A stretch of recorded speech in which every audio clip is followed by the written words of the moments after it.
Mission spéciale fécondation in vitro à la clinique Saint-Nicolas. Un traitement d'azospermie chez l'homme. Procréation médicalement assistée pour les femmes âgées de 43 à 55 ans et qui désirent avoir un enfant. Tout cela est possible chez nous. Enregistrez-vous dès maintenant à la clinique Saint-Nicolas située à Porte-Novo, quartier Agbokou à 100 mètres du terrain de football. Contact plus 229 95 96 72 97 96 95 69 50 96 11 24 81.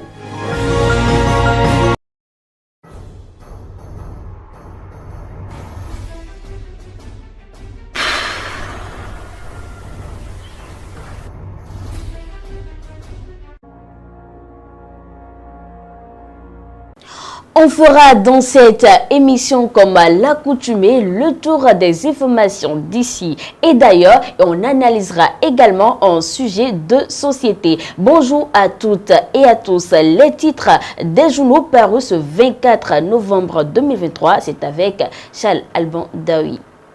Fidèles internautes de Guérit TV Monde, bonjour. La revue des titres de ce vendredi 24 novembre 2023 démarre avec le quotidien Le Télégramme. Bénin à l'horizon 2060. Composition du comité des rites Vaudon. 8 questions du député Sabi Karim au gouvernement. Pour obtention de fausse nationalité béninoise, 4 Nigériens poursuivis pour faux en écriture publique. Dabarou. Sécurité à Kandi. Des individus arrêtés pour cambriolage.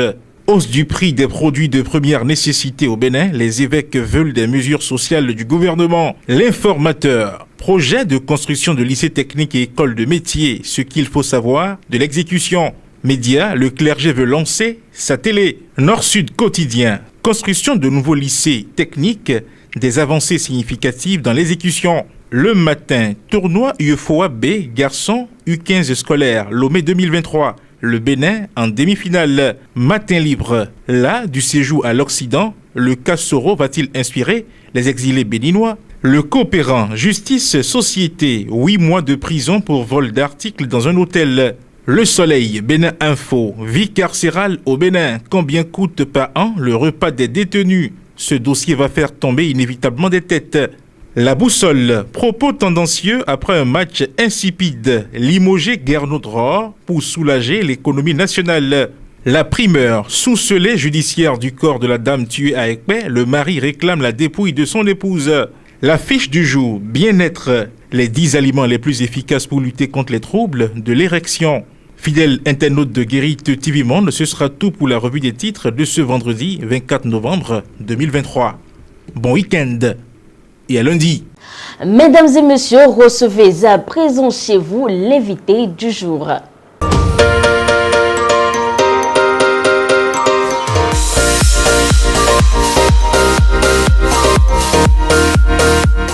Quand on parle de litiges commerciaux, en réalité, c'est des litiges dans lesquels vous aviez des opérateurs économiques, donc des hommes d'affaires, aux prises à d'autres hommes d'affaires ou à d'autres particuliers. En réalité, c'est un litige dont l'objet essentiel est commercial. Donc, lorsque vous êtes des opérateurs économiques, commerçants, hommes d'affaires, et que vous avez des difficultés d'exécution de votre contrat, lorsque ces litiges apparaissent, le CAMEC est là pour vous accompagner. Au lieu d'aller devant les tribunaux communs, vous avez la possibilité de régler ces litiges-là par ce que nous avons appelé la justice privée, la justice commerciale. Et à ce niveau, le centre qui, dans sa mission de faire la promotion des modes alternatifs de règlement de litige, vous aide à les régler par la médiation, la conciliation ou par l'arbitrage. Spécifiquement au niveau du centre d'arbitrage, nous développons la médiation qui est un mode amiable de résolution des litiges et un autre mode qu'on appelle mode juridictionnel qui est l'arbitrage. Et par la médiation, c'est que les parties conviennent de confier à un médiateur, donc à un tiers indépendant, le soin de les accompagner pour qu'elles trouvent la solution par elles-mêmes au niveau de la médiation. Et au niveau de l'arbitrage, c'est que les parties décident de faire trancher définitivement leur litige par ce que nous avons appelé l'arbitre, donc par un tribunal arbitral. La confiance dans un couple, c'est le sujet socle de notre forum de discussion de ce jour. On en parle après la virgule.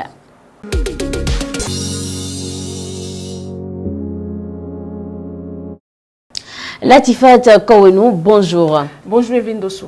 Alors, comme je l'annonçais, on parle de la confiance aujourd'hui dans l'espace discussion. La confiance est l'arme de construction d'une relation durable, a priori. Tout à fait, la confiance, c'est l'arme la plus puissante sur laquelle tout se base dans une relation. C'est la base d'une relation que vous entreprenez avec une autre personne. On ne parle pas seulement d'une relation de couple, quel qu'en soit ce que vous faites dans la société. Quand vous n'avez pas confiance aux personnes avec qui vous travaillez, cela devient compliqué. Donc, la confiance, elle est la base, comme je viens de le dire, de toute relation que vous entreprenez et que ça soit en famille, en couple, en entrepreneuriat, en amitié, il est vraiment nécessaire de faire confiance à une autre personne. Parce que quand vous n'avez pas confiance aux personnes que vous côtoyez, mais le vivre ensemble devient compliqué. Même avec votre partenaire de couple, d'ailleurs, on choisit, c'est l'homme qui choisit la personne en qui il doit faire confiance. Donc, quand la personne vous choisit, c'est vice-versa. Voilà. Donc, quand la personne vous prend comme une personne de confiance, c'est à vous de faire en sorte de ne pas détruire cette confiance que la personne vous porte. Il est de même quand vous êtes dans une entreprise. Dans une entreprise, on ne fait pas confiance à tout le monde. Il y a des choses qu'on confie à certaines personnes. Il y en a aussi qu'on ne peut pas confier à d'autres parce qu'on juge que bon, cette personne, c'est une personne fiable, c'est une personne en qui on pourrait avoir confiance et d'autres personnes même parlent de confiance. On parle souvent de confiance aveugle. Quand on parle de confiance aveugle, c'est que la personne, même en ayant les yeux fermés, il y a des choses que la personne peut dire qu'à telle personne, il ne peut pas faire ci, elle ne peut pas faire ça. Mais quand la personne s'aperçoit que mais vous n'êtes pas digne de confiance et qu'il y a certains aspects que vous reflétez. Vous avez déjà eu à poser des actes, peut-être. Il y a des aspects que vous posez ou bien des actes que vous posez, on vous dit que mais telle personne, je ne peux pas vraiment lui confier si je ne veux pas lui confier ça parce que la personne ne reflète peut-être pas une bonne image. Donc, quand vous reflétez une bonne image et que surtout vous avez le sens de l'écoute, parce que quand on parle de confiance, on parle de cette personne-là qui est tout le temps là, qui est honnête et qui dit la vérité, qui a le sens, surtout le sens de l'écoute. Parce que quand vous êtes par exemple dans un couple et que votre partenaire est absent, c'est celui qui est absent, c'est celui qui ne vous écoute pas. Mais comment vous pouvez vous confier à cette personne qui n'est jamais là? Comment vous pouvez vous confier à cette personne qui est souvent distraite, mais qui ne vous porte pas de l'attention, mais de l'affection? Donc c'est très important que ce soit dans un couple ou quel qu'en soit ce que vous faites dans la société, dans n'importe quel domaine, c'est bien d'avoir confiance en une personne. C'est vrai que bon, au Bénin ou bien dans le monde, on dit que bon, on ne peut pas avoir totalement confiance à une personne parce que le monde est fait de surprises et qu'on ne sait pas vraiment ou bien l'homme a plusieurs faces, c'est vrai, mais le peu de confiance que l'homme doit avoir en une personne, c'est vraiment nécessaire. Et c'est pareil aussi quand vous êtes en famille, c'est très important d'avoir confiance à vos enfants, à vos progénitures, parce que quand on vous ramène par exemple une situation, on vous dit que votre enfant a fait ci, il faudrait que vous, en tant que parent, vous osez le ton, vous ayez le courage de dire que ah mais non, mon enfant ne peut pas faire ça, mon fils, ma fille ne peut pas faire ça. Justement, en parlant de ça, Latifat Kouenou, quand on a trop de confiance, on peut avoir le revers de la médaille. Le plus important qu'on peut avoir le revers de la médaille, c'est vrai, mais trop de confiance. Mais vous ne pouvez pas dire que vous ne pouvez pas avoir confiance à votre enfant, vous ne pouvez pas dire que vous ne pouvez pas avoir confiance à votre femme, mais il faut avoir confiance jusqu'à preuve de contraire. Il faudrait que la personne vous prouve déjà que bon, qu'il n'est pas quelqu'un, une personne à qui vous pouvez vous fier avant de douter de cette personne-là. Mais quand les actes de manque de confiance ne sont pas posés, quand la personne ne fait rien pour vous prouver le contraire, pourquoi ne pas avoir trop confiance à cette personne-là? Il faudrait qu'il vous prouve d'abord, pour que cette personne vous prouve d'abord le contraire avant de juger cette personne-là. Donc c'est très important, comme je le disais, d'avoir confiance à ses enfants parce que c'est pas là que la confiance même commence. Et si vous n'avez pas confiance, si vous, en tant que parent, vous n'avez pas confiance à vos enfants, vous ne pouvez pas leur inculquer cette valeur. En tout cas, vous ne pouvez pas obliger à quelqu'un d'autre d'avoir confiance à vos enfants si vous, en tant que parent, vous ne le faites pas. Donc, il faut d'abord créer ce lien de confiance-là, d'abord en famille. Apprendre à faire confiance aux autres et d'abord apprendre à faire confiance aux autres, ça commence d'abord par le fait que vous ayez confiance en vous-même, que vous croyez en vous-même, à vos capacités, la confiance en soi, comme on le dit. Donc ça commence par là. Si vous n'avez pas confiance en vous, ce serait compliqué d'avoir confiance à l'autre personne avec qui vous n'avez jamais eu affaire. Alors, Latifat Kouenou, de quelle manière peut-on maintenir une relation sans perdre la confiance qu'on a envers autrui?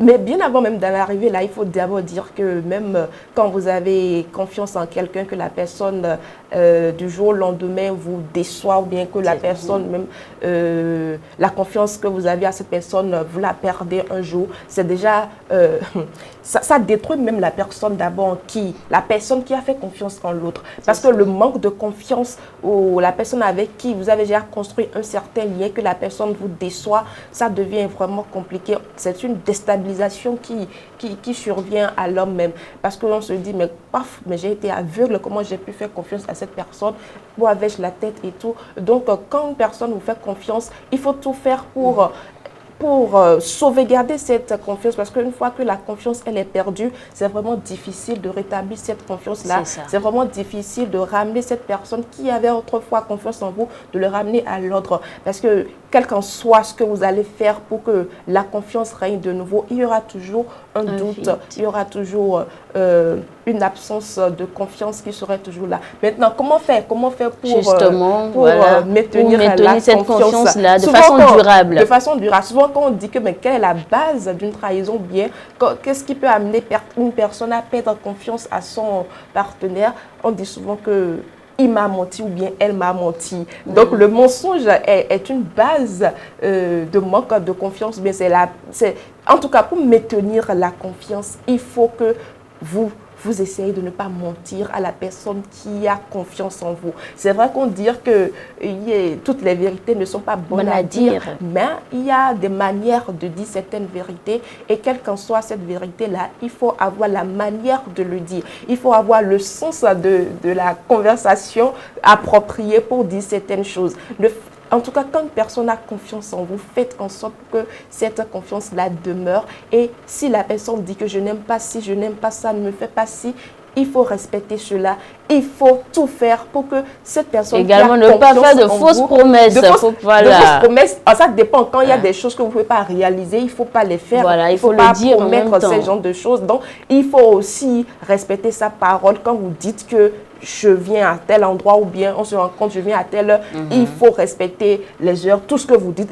Il faut en quelque sorte respecter votre parole donnée, parce que c'est là même la confiance même se crée. C'est de là que la confiance se crée, quand vous respectez la parole que vous donnez et quand vous savez qu'à telle personne, il ne ment pas, telle personne, elle est digne de confiance et autres. Donc voilà des manières de maintenir un peu la confiance, dire la vérité, être vous-même, ne pas mentir à l'autre, quelle qu'en soit la situation, savoir comment tenir la conversation, être toujours à l'écoute de la personne qui se confie surtout à vous, parce qu'on ne se confie pas à tout le monde. Il y a des choses qu'on ne dit pas à tout le monde. Il faut savoir à qui le dit. Donc, quand une personne vient pour vous parler de sa vie ou bien pour vous confier certaines choses, il faut être là pour la personne, l'écouter et rassurer cette personne-là que vraiment, il se confie à une personne de confiance, digne de foi. Et cette personne-là ne pourrait jamais le trahir. Merci beaucoup à vous, Latifat Kouenou, pour vos explications. C'est moi.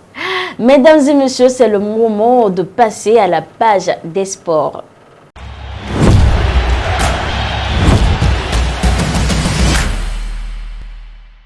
Tournoi UFOAB scolaire Lomé 2023, le Bénin s'offre la Côte d'Ivoire et passe en demi-finale. D'autres informations font bien évidemment le contenu de cette page des sports. Après la victoire de 2-1 sur le Ghana et le nul face au Togo, le Bénin vient de valider son ticket pour les demi-finales. C'était lors de son 3e match où les représentants béninois ont battu leur homologue de la Côte d'Ivoire avec un score d'1-0. L'unique but de la partie est intervenu en fin de partie et porte la signature de Giovanni Eklou. Le Bénin est assuré de disputer les demi-finales. Son 4e et dernier match de poule face au Nigeria comptera pour la suprématie du groupe. Dans cette ligue unique, les 4 premiers auront le ticket pour les demi-finales. L'équipe nationale du Sénégal des moins de 17 ans a été éliminée par celle de la France ce mercredi en 8e de finale du mondial de la catégorie après la séance des tirs au but. Comme le Burkina Faso, le Sénégal a déposé un recours pour la disqualification de l'équipe européenne qui compte dans son effectif un joueur qui a joué pour le Niger et la France. En effet, depuis le début de la compétition, l'équipe française des moins de 17 ans compte dans son effectif un joueur du nom de Yanis Issoufou. Ce dernier possède 2 nationalités, nigérienne et française. Yanis Issoufou a joué 2 compétitions différentes avec ces 2 pays, ce qui est strictement interdit par les tests de la FIFA. C'est ce qui a poussé le Sénégal à déposer un recours au même titre que le Burkina Faso qui a joué contre la France en phase de poule. Le Sénégal a entamé sa procédure de recours, plus des justificatifs ont été envoyés à la FIFA. Si le recours du Burkina Faso est pris en compte, les Sénégalais pourraient jouer un autre match pour une place en quart de finale de la Coupe du Monde U17. Nous parlons à présent de la CAN Côte d'Ivoire 2023. L'attaquant de Nottingham Forest, Taiwo Owoniyi, manquera la Coupe d'Afrique des Nations 2023 en raison d'une blessure à l'aine. L'international nigérian s'est blessé lors du match des éliminatoires de la Coupe du Monde 2026 contre le Lesotho le jeudi dernier. Taiwo Owoniyi avait manqué le match suivant face au Zimbabwe pour la 2e journée des qualifications au Mondial 2026. Il a dû quitter le rassemblement du Nigeria pour retourner dans son club afin de diagnostiquer sa blessure. Il a été remplacé par Terem Moufi à la 59e minute de la rencontre contre le Lesotho. L'attaquant a manqué le prochain match des Super Eagles contre le Zimbabwe après être retourné à son club pour une évaluation de sa blessure. Mais ce jeudi, l'entraîneur de Forest, Steve Cooper, a déclaré en conférence de presse que, je le cite, « Les nouvelles sont mauvaises pour Taiwo. Il a dû être opéré et sera absent pendant des mois. Il s'agit d'une situation malheureuse et d'un coup dur pour lui. Il est devenu un joueur important pour nous avec les buts qu'il a marqués et les buts qu'il marquera pour nous. Mais c'est un bon gars, un bon professionnel qui est prêt à tout pour réussir. Alors, se blesser comme ça, c'est dur pour lui. » Fin de citation. Rappelons que Taiwo Owoniyi a marqué 4 buts en 11 matchs pour les Trikitri cette saison. Mesdames et messieurs, la vie n'est pas un problème mathématique à résoudre à tout prix. Voyez-la plutôt comme une série d'expériences à vivre au jour le jour. Gardez donc toujours l'espoir dans votre âme et l'optimisme dans votre cœur. Bon week-end à vous.